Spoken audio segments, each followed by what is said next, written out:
Well, hello there, my fine gardening friends. How the devil are you? Welcome back to the greenhouse. Welcome back to the Optimistic Garden greenhouse here in Nova Scotia. It is November the 5th, and I'm still rather immobile at the moment. 2.5 weeks since my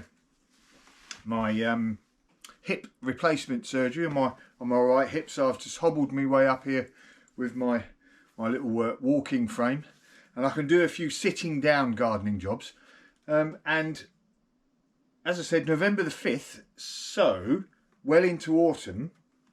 And I thought I would do something with my chilli plants. So I grew lots of chilies and peppers outside and inside. Never that well outside. So I normally do my best chilies in my two greenhouses, this big one and the one down the bottom.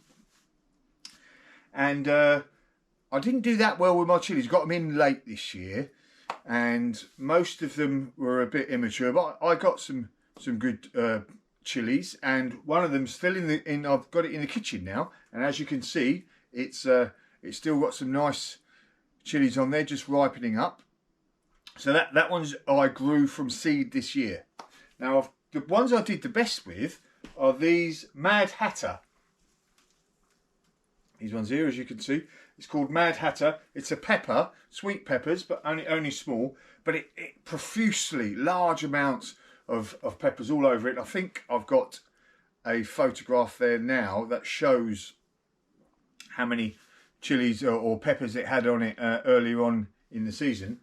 But now, November the 5th, we're going to get colder. Probably we've already had freezing temperatures here in Nova Scotia, so these ones I've got left on here are not really going to ripen. So and the reason, actually, sorry, going back to the reason why I feel, well, this Mad Hatter does well anyway, is I overwintered this pepper plant and another one the same there from last year. So I thought I'd have a go this year as well. Some of you may not know that peppers and chilies are actually perennial plants, and if you look after them, sometimes, more often than not, if you look after them, you can overwinter them, and they will produce more fruit the next year because they've got a head start of growing. They're hardier, etc. So they will produce more fruit. So I thought I'd have a little go again this year, and what I need to do is really prepare it now for its winter storage. This one is in a pot already, and I'm going to keep it in this pot. It's not, I might put a little bit more compost on top, but it's not going to draw really much in the way of reserves over winter because it's perennial. It will die down, and it will just lay there dormant over winter.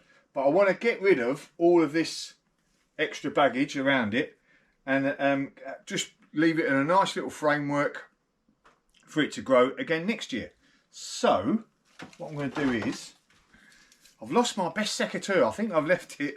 Do you know when you do all that cutting back and then you put it into the compost heap, all your stuff.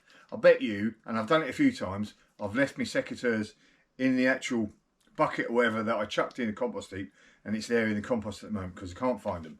So I'm going to use these ones. Not my best secateurs, but I want to do, right, so we've got our pepper plant here, and it's got its splits, where it splits off here now, on these nodes. And what I want to do is, as you can see, you've got these nodes here, different parts of the plant. What I want to do is cut it down to just above one of these nodes. And usual routine, just above a little, an offshoot there, it'll be nice so you don't get dieback in the plant. Hopefully you can see that a bit better. So if I get my secateurs, first of all, I'm going to I want this one here. I'm going to cut it right back to just above this shoot. And see that shoot there? I'm going to be fairly drastic with this. Not going to leave much on here at all. So here, I am going to cut it right back as far as I can, because there's a little shoot. You can't see it properly, but there's a little one there. So that will give me something later on next spring. This one here, again, right up tight, because there's another couple of nodes there.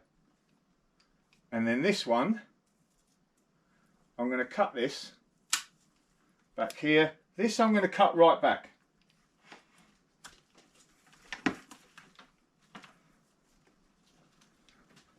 Same as this one. And then we've got this here. I'm going to cut that back to there. As you can see, there's a couple of little nodes there. Right, let's get rid of this. I was using, as I think, there's one just about ripe fruit there, so I'm going to take that in the kitchen. These are nice. These are nice and sweet. You know, chop these up, a load of these. Absolutely beautiful, nice bit of garlic. What we got here? So, I think I'll get this one hard back.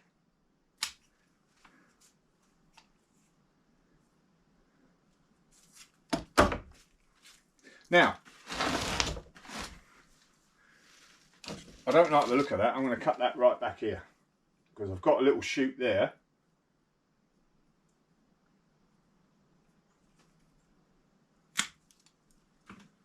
There we go, that'll do.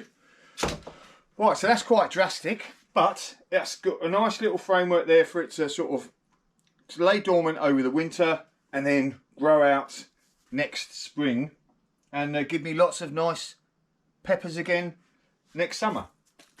Like I said, I might give this a final water, and then over the winter, you know, just check it out, give it a water every now and then. Frost-free, sort of out of direct sunlight, really. Just keep it nice and in a light frost-free area.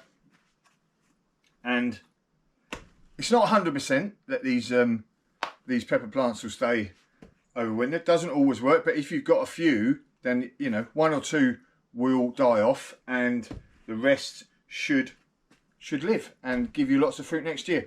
If you've got still got peppers or chilies in the ground outside, dig them up, wash all the roots off, etc., and then pot them up in some fresh soil.